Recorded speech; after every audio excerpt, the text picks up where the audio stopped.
Es un placer siempre saludarlos. Mi nombre es Carrasco Carrasco Marco Jr. Soy estudiante de la Universidad San Martín de Porres y hoy abarcaremos temas muy interesantes, los cuales son el Protocolo de Kioto, Acuerdo de París, gases de efecto invernadero, cambio climático y la guía para el cálculo de huella de carbono. Así pues, desde ya hace un tiempo existe una creciente preocupación en relación con el impacto de las actividades humanas y el medio ambiente. Para poder trazar una hoja de ruta sostenible y dar respuesta a esta circunstancia, nace el Protocolo de Kioto. El Protocolo de Kioto fue creado para la reducción de las emisiones de gases de efecto invernadero, que son responsables de causar el calentamiento global. El Protocolo de Kioto es un instrumento para poner en práctica lo acordado en dicha convención. Está conformado por la Unión Europea y 37 países industrializados. Esta entra en vigor el 16 de febrero de 2005 para las naciones que lo ratificaron. Así pues, busca cumplir el objetivo último de la convención, así dispuesto en su artículo número 2, el cual es el de promover el desarrollo sostenible de cada una de las partes. Cuando se refiere a una de las partes, se refieren a los países que lo ratificaron. Eh, pues a cumplir, ¿no?, los compromisos de reducción de las emisiones contraídos.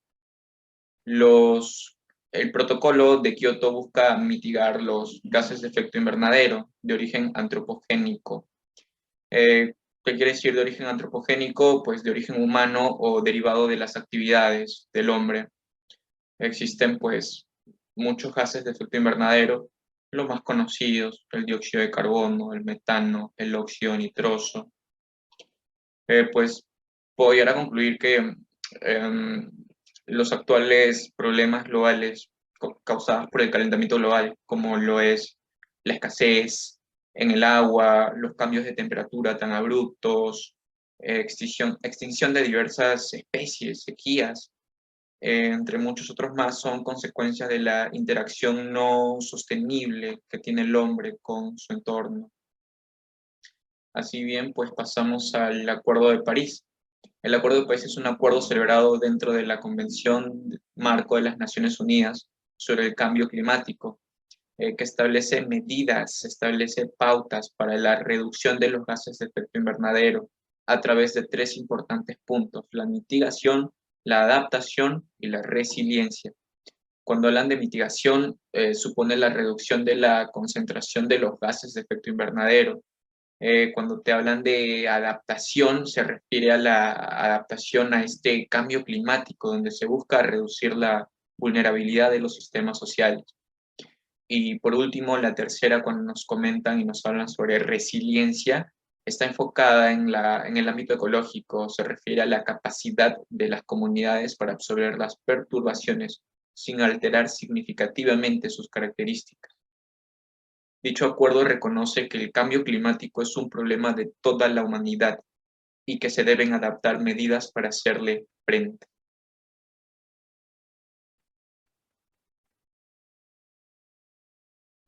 Okay. Entonces, entendemos que el objetivo principal del Acuerdo de París es reforzar la respuesta mundial a la amenaza que está sufriendo sobre el cambio climático desde un contexto de desarrollo sostenible. El Acuerdo de París establece acciones concretas, como la de mantener el aumento de temperatura media mundial muy por debajo de los 2 grados centígrados. La razón de esto es porque si se pasa de este límite, se considera que ya no habrá marcha atrás. Por eso es tan urgente. Para el acuerdo se pedían dos importantes condiciones, las cuales fueron: número uno, que por lo menos 55 estados estuvieran de acuerdo con dicho acuerdo, para la redundancia, de París. Los 55 estados debían representar el 55% al menos de las emisiones de gases de efecto invernadero a nivel mundial. Fueron 195 países los que se comprometieron para reducir al máximo las emisiones de gas de efecto invernadero. Nunca se reunieron más países para firmar este acuerdo que por cualquier otra cosa en la historia de la humanidad. Esto solo reafirma que sí existe un interés por parte de los países, por parte de los estados, en generar un cambio positivo y sostenible. Así bien, pasamos al tema de gases de efecto invernadero y cambio climático. Pues entendemos que el clima ha tenido variaciones a lo largo de la historia. Hemos pasado por las eras glaciares a pasar pues en la actualidad a tener climas mucho más cálidos. El clima está relacionado con el concepto de permanencia y en ese sentido se ocupa del análisis de procesos atmosféricos alrededor de sus valores promedios. Los gases de efecto invernadero son los componentes gaseosos de la atmósfera, tanto naturales como antropogénicos, derivados de la actividad humana, que absorben y emiten radiación en determinadas longitudes de onda en el espectro de radiación infrarrojo emitido por la superficie de la Tierra, de la atmósfera y las nubes. Explicaré esto más a detalle en siguientes láminas. Cuando nos referimos al cambio climático, se entiende el cambio que ocurre en el clima y que es causado de manera directa o puede ser de manera indirecta por la actividad humana. Cambia la composición de la atmósfera terrestre y se suma al cambio climático natural observado en el mismo periodo de tiempo. Cuando nos referimos al calentamiento global, se entiende de manera muy fácil, de manera muy sencilla, como el calentamiento gradual eh, que tiene el planeta como consecuencia del aumento de las emisiones de estos gases de efecto invernadero. Es por ello que pues, existen el Acuerdo de Kioto, el Acuerdo de París, que pues buscan mitigar estos gases de efecto invernadero para evitar el calentamiento global. Estos gases de efecto invernadero pues impiden que los rayos del sol abandonen la Tierra en condiciones normales. Entonces, ¿qué hacer para evitar el calentamiento global? Cualquier dispositivo que produzca dióxido de carbono provoca el calentamiento global. Una de las principales fuentes y son generadoras de efectos de gases de efecto invernadero son los automóviles. Se recomienda disminuir su uso, buscar alternativas de vehículos, por ejemplo, bicicletas, si necesitas transportarte a cortos plazos, no a una distancia no tan prolongada, pues puedes ir a pie. Recomendamos pues no utilizar los vehículos en la medida de lo posible, claro. Otras acciones que pues, puedes adoptar es comprar equipos que ahorren energía, evitar la quema de llantas, residuos orgánicos, reducir el consumo de productos evitando las compras innecesarias. Realmente con acciones eh, insignificativas, se podría pensar, se puede hacer mucho. Bien, pasando a la guía para el cálculo de huella de carbono, es la totalidad de estos gases de efecto invernadero emitidos por efecto directo o indirecto de un individuo, organización, evento o producto. Pues claro, la huella de carbono muestra las emisiones de gases de efecto invernadero liberadas a la atmósfera como consecuencia del desarrollo de las actividades humanas. Esto le permite identificar todas las fuentes de gases de efecto invernadero y en base a este conocimiento, en base a esta data, determinar medidas de reducción efectivas. Eh, la huella de carbono se mide en masa en términos de CO2.